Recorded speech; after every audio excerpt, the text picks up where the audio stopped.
Welcome to a brand new episode and a brand new season of Pints and Politics. This is actually our sixth year anyway, of Pints and Politics, and I'm thrilled to welcome as our guest to Pints and Politics, episode number 55, Eric Williams. Eric is a board of director for the Omaha Public Power District. Eric, welcome to Pints and Politics. Yeah, thanks very much. Glad to be here. I've seen some episodes in the past, and so I'm honored to be here in the chair today. Well, and we've been talking about doing this episode clear back last year. We started Good to be chatting here. about it, and so we're thrilled to have you. And so let me just introduce Eric. As I said, Eric's board of director from OPPD. You were first elected back in 2018. So this is your first term? That's right. Correct? Yep. So are the 6-year terms? 6-year terms. It's great. It's the largest amount of energy policy and the minimum amount of politics, but we'll still get into some of them. That's the way it should. That's the way it should work. Eric's day job is with the natural resources. He's a natural resources planner for Papio, Missouri River NRD, and you work to protect and conserve natural resources and to build trails across the metro area in Omaha. Prior to your work for NRD, you helped improve energy efficiency in Omaha with upgrades and evaluations to homes and businesses as part of the Re-Energize program, which I'm somewhat familiar with. Some other bio about Eric. You've been recognized by the Midlands Business Journal for 40 Under 40, you youngin', as well as the Omaha JC's 10 Outstanding Young Omahans. You were also recognized by Earth Day Omaha as a friend of the environment. So that's a pretty good resume for your position on OPPD. Yeah, well, and all of those were a few years ago. I'm not still under 40. It's close, but I believe that I'm living up to the aspirations that those recognitions had for me, and I hope I can continue all of the success that I found recently into the future. Well, as our viewers and listeners know, we are a fan of renewable energy, so I was thrilled to have the opportunity to meet, first of all, and to learn a little bit about you, Eric. And also, you're originally from Omaha. You graduated from Rice University. So another one of those folks who went away to school and we lured you back home. Yeah, that's right. Went to Westside High School, standard Omaha question. Went to Rice. So strong baseball connection, like we were talking about before the show. I was working at the TV station and the newspaper in 2003 when the Owls won 30 games in a row, and then 33 maybe, and then made it to the College World Series. I actually got to be the photographer at the series, and so that connection between Rice and Omaha has always been really strong. I was at the party with the champagn and the trophy and the coach. And that's cool. So it was a lot of fun. I'm a big baseball fan, as our viewers and listeners may have seen. I love baseball. That's a great connection. Well, let me introduce our beer for today. And with your help, we chose from Kros Strain Brewing in Omaha, in LaVista, their Fairy Nectar IPA, which is a favorite of mine. Yeah, mine as well. And but you know the folks at Kros Strain, and I'm sure you're familiar with their beers. Yeah, I have been enjoying their beers for a number of years, and then through my day job, actually, not specifically on the beer side of things, but their location is right next to the West Papio Trail, and there are a number of events that encourage people who are using the trail to come into both Kros Strain and their neighbor Pint 9 Brewery, and they were kind of running through this ditch or riding bikes through this ditch at the backside of the parking lot.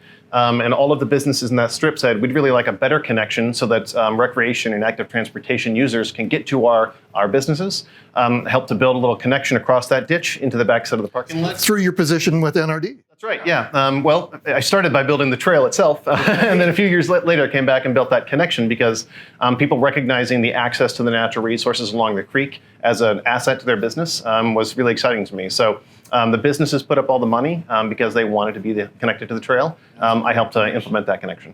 Well, I've been a cyclist for a number of years, for many years in Nebraska, and so the connection between cyclists and craft beer in Nebraska is strong. So, well, cheers. Cheers indeed.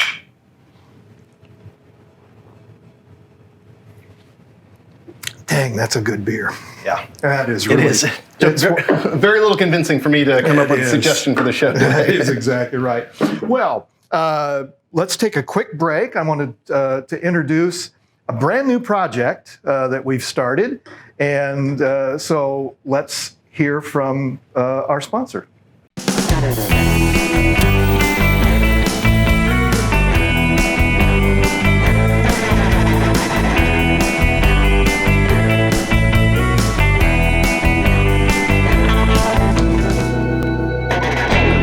Welcome to It's a Disaster. I'm Dan Parsons.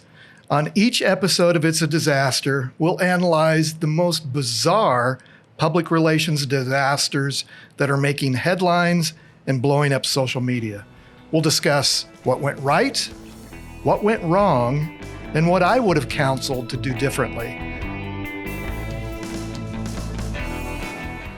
All right, welcome back. And our guest, Eric Williams with OPPD. And Eric, as we talked in the pregame, there's so many exciting things going on with renewable energy in Nebraska, and we've had several guests through the years on the show talking about some of those projects.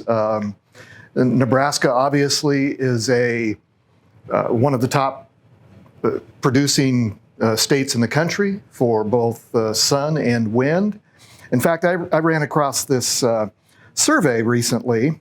A nationwide comparison of electric utility performances found that consumers in states that are heavily reliant on oil and natural gas tend to pay more than those carbon-free generations. And that hasn't always been that way, right? So in Nebraska, actually, from this survey, Nebraska ranked 10th in overall performance and 9th nationally in affordability for renewable energy. So pick up on that. Tell us from OPPD's perspective, how are we doing with renewable energy in Nebraska? Sure. Well, you mentioned OPPD. I think the underlying benefit to the people of Nebraska is the public power system more broadly.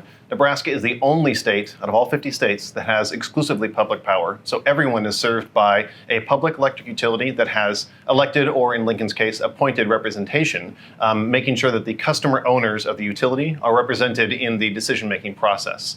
And a part of that is the elections. So I'm an elected official at OPPD, but I do just want to clarify that I represent Subdivision 6. Any views I share are my own, don't represent the board or the broader organization.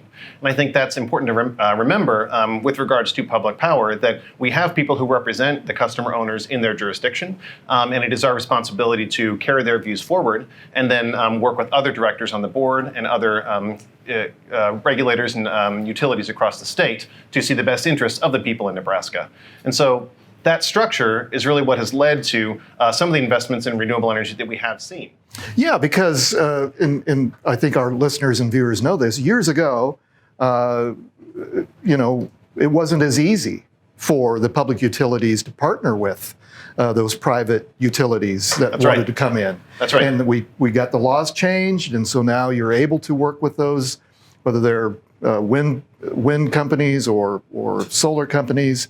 And so we've made it easier. And because of that unique system that we have, as you noted, thanks to George Norris, we are the only 100% public power state in America. And the beauty of that is, as ratepayers, we are the shareholders. That's right. Yeah, not really shareholders because it's not an ownership and profitability model, but stakeholders for sure. Yeah. And again, I really strongly value that system, and I think that has brought significant benefits to the people of Nebraska.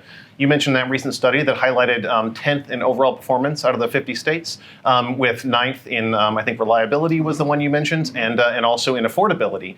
The third category that's mentioned there is part of the mission of most utilities, as it is at OPPD, and that would be environmental sensitivity.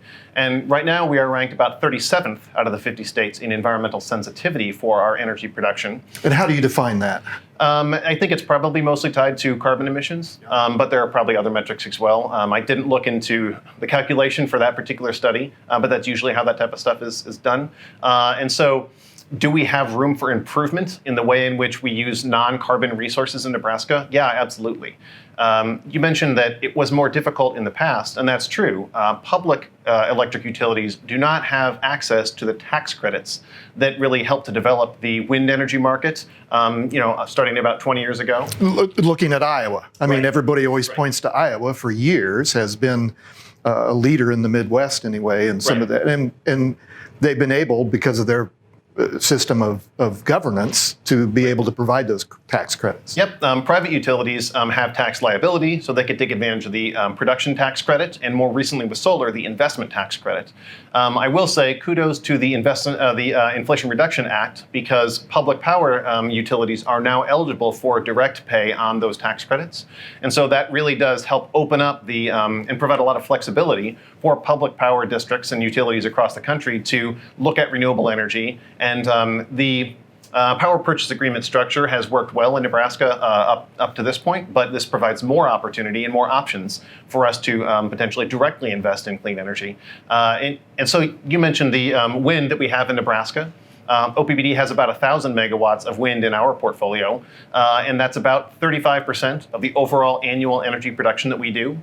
We do have some solar that's directly owned by OPPD. That is the 5 megawatt project in Fort Calhoun. Right. That's our community solar project.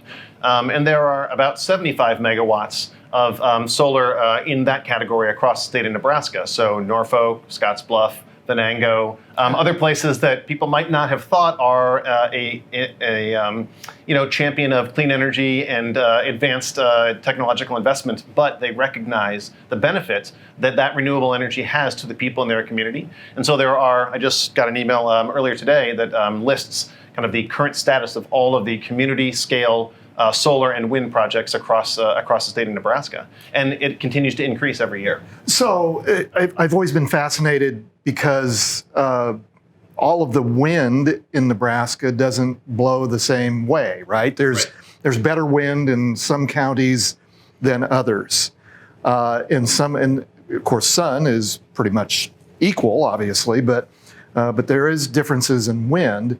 But obviously, the load and the need is in eastern Nebraska. So how does that play out in your portfolio for OPPD? Yeah, so the 1,000 megawatts of wind that we have is mostly in kind of north central Nebraska, and mostly not in our service territory. We serve about 5,000 square miles on the eastern portion of Nebraska, but that's not the best location for wind production. And so transmission lines help bring that energy from where it's very economically beneficial to produce down to the places where people use energy, generally in the urban areas, Omaha and Lincoln.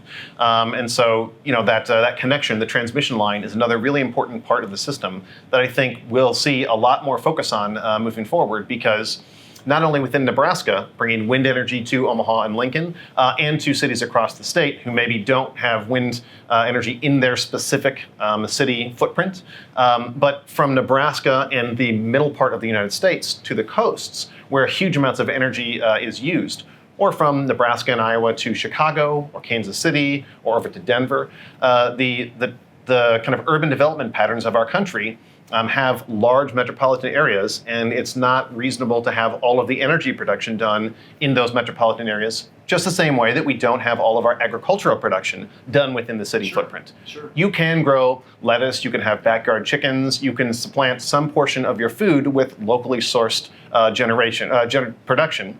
The same thing would be true with energy. You can put solar panels on your roof, there's solar on my house, but it doesn't provide all of the energy. And so understanding the balance of where is the best place to produce energy is the same as understanding where is the best place to produce food, and then how will we get it to where people want to consume it. And that has become an important issue, is how we deliver, how is the grid, right. How do we get that power on the grid, and how we distribute that? And that's become a challenge, right?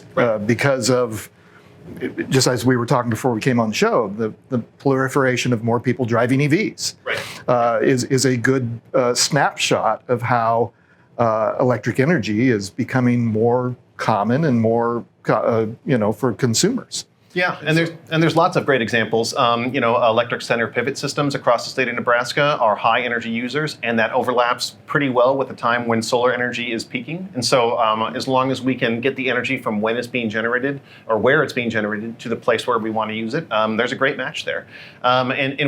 I think that the traditional version of our electric energy system has been just in time and dispatchable energy at large centralized facilities. And I think in the future, demand flexibility is going to be a much more important part of kind of when energy is produced, what is the cheapest energy we can use, what is the cleanest energy we can use, and how do we get it to people at the time they want to use it. So before we move on to some of the other topics that I wanted to chat with you about. And by the way, this is so great. Thank you for, obviously you're very well versed in this topic, and so I appreciate that. Where is the future? Where do we go from, because there is more demand, there is more need, and the cost continues to decrease for renewables. Just a few years ago, that was one of the arguments, even 10 years ago. There's been a dramatic change on the cost of being able to provide renewable energies. Where do you see that going in the future, and how can we continue to grow that product? Yeah, people who talk a lot about the clean energy transition that's already underway talk about the learning curves for some of the technologies. So wind was first, solar is next, batteries are following pretty closely behind. And the idea of a learning curve is based in kind of industrial policy, that the cost of a centrally manufactured commodity product declines at a predictable rate over time based on every doubling of production, for example. And so as we deploy more wind and we deploy more solar and batteries, the cost continues to come down because we're getting better at manufacturing those technologies. It is a manufacturing process that we can continue to refine, and each time we do, we bring the price down. And that generally isn't true about traditional energy sources. We aren't generally getting better because the exploration necessary for coal or gas or oil is specific to each location. And so they aren't generally on learning curves. They do not come down in price with additional deployment. But wind, solar, batteries are all very evidently on learning curves, solar most specifically. If you look at the original cost when solar panels were developed, the price has come down, I think it's like 99% from then. But if you look more recently, it's come down about 90% in the last 10 years. Wow. And again, because of the expanded deployment led by policies all around the world, quite frankly, China recognized this and took advantage of an industrial policy that was to produce a product, mass manufacture a product, and then sell it to everyone around the world. And they got very, very good and very, very less expensive at producing those solar panels. And so the IRA looks to onshore a bunch of that production, help to rebuild those learning curves in the United States. And there was an announcement recently about Qcells, which is a very large solar manufacturer, and they are making, I think it's a $2 billion investment in a new facility to dramatically increase their made in the United States solar panels, and then deploy those to utilities and homes and businesses across the country. Do you see a point where Nebraska's development is so robust that we can start manufacturing some of those components in Nebraska? That's possible. Yeah. And I think mostly when you look at the maps of the solar and wind energy potential across the Midwest, it is extraordinary. So we don't have any coal or oil or gas or even uranium in Nebraska. All of that must be imported if we want to use those non-renewable resources in Nebraska. But we have extremely abundant wind and solar, off the charts.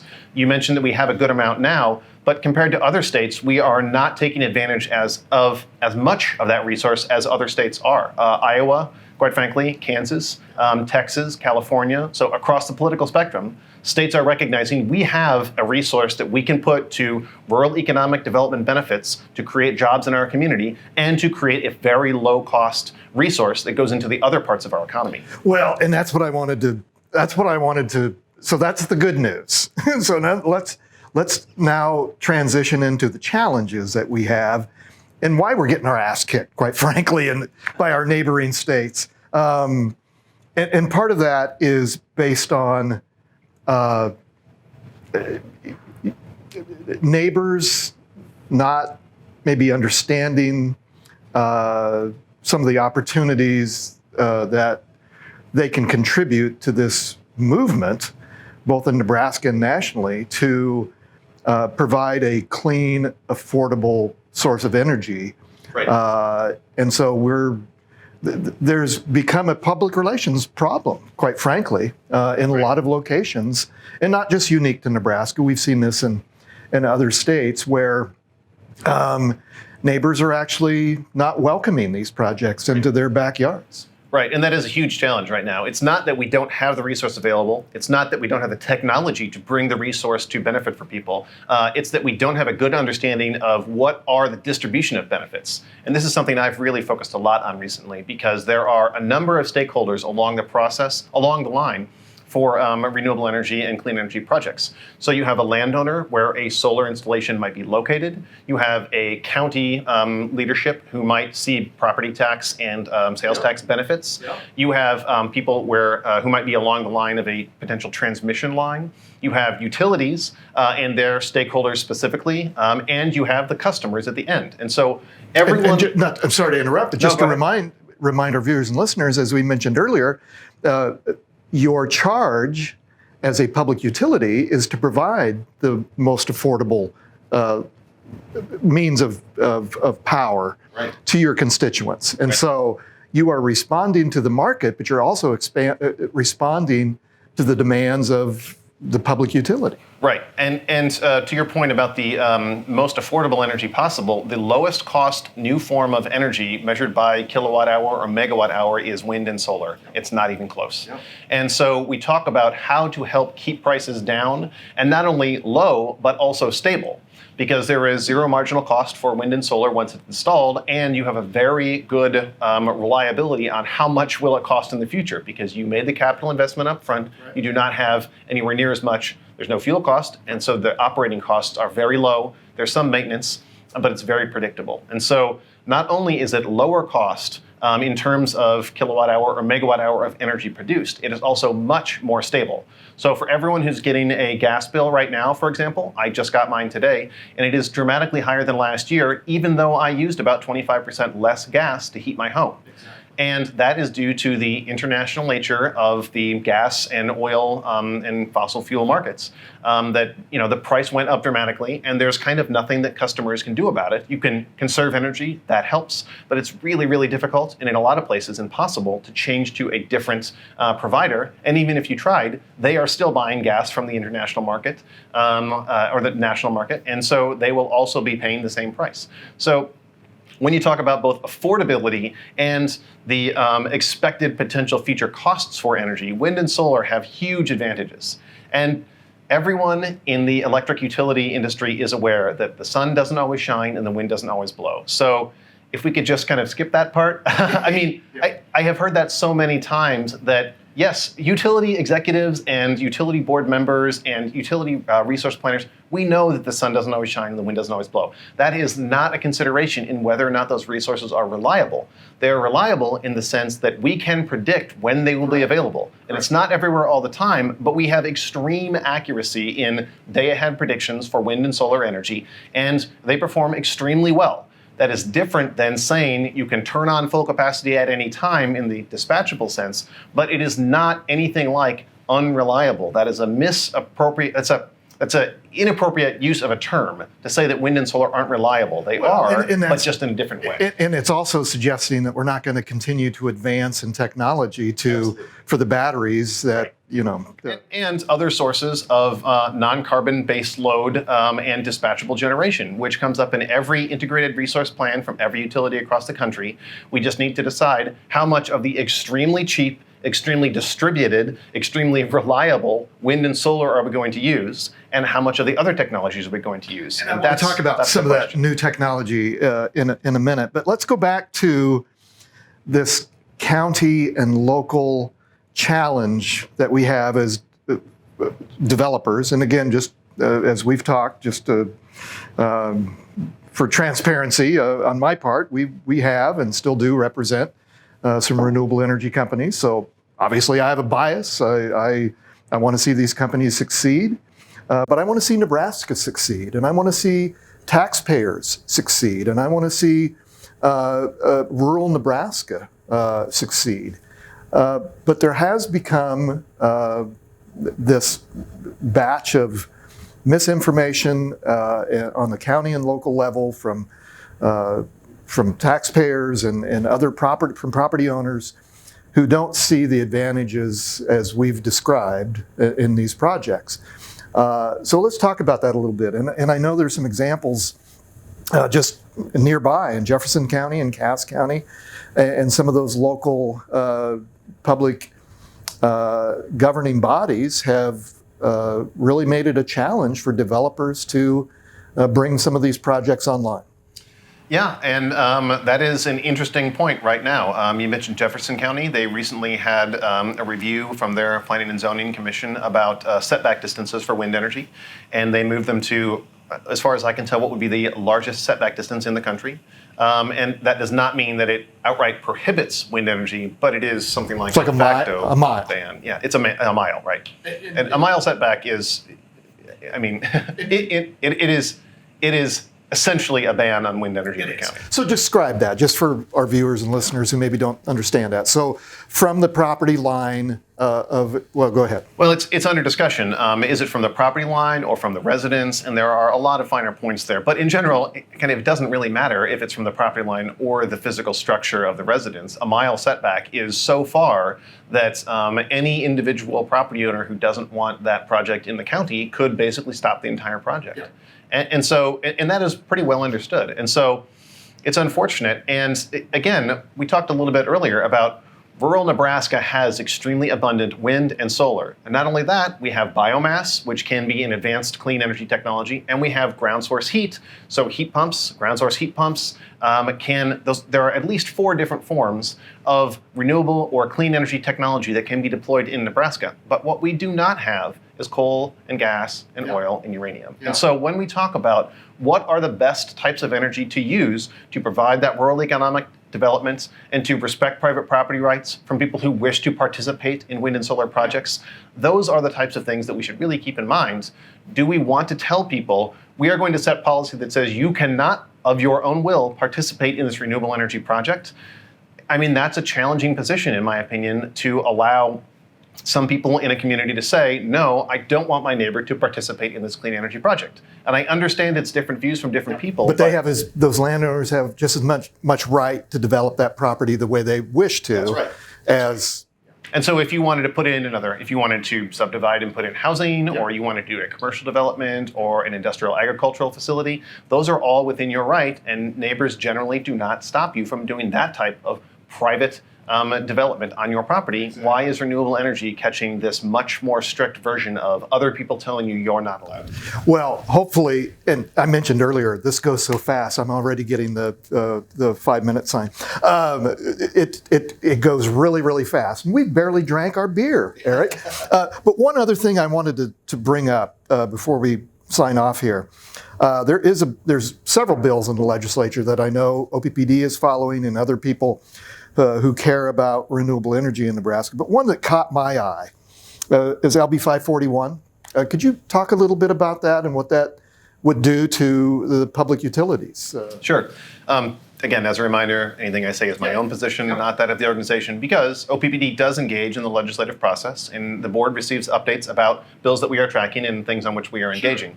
LB 541 would move the elections for public power district and irrigation district directors from the nonpartisan ballot to the partisan ballot.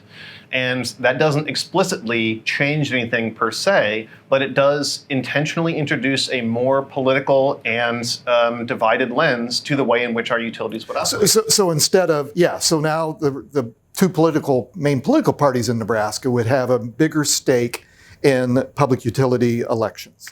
That's right, and I really struggle. I don't see any clear reason why injecting what has become a very hyper-partisan, something like culture war, slant into our public power district election process, why that would be a benefit to the customer owners of the utilities in our state. And I have heard no one present any reason why that would be helpful, but I'm interested to see, the system we talked about that George Norris helped to set up has been beneficial to Nebraskans for a very long time.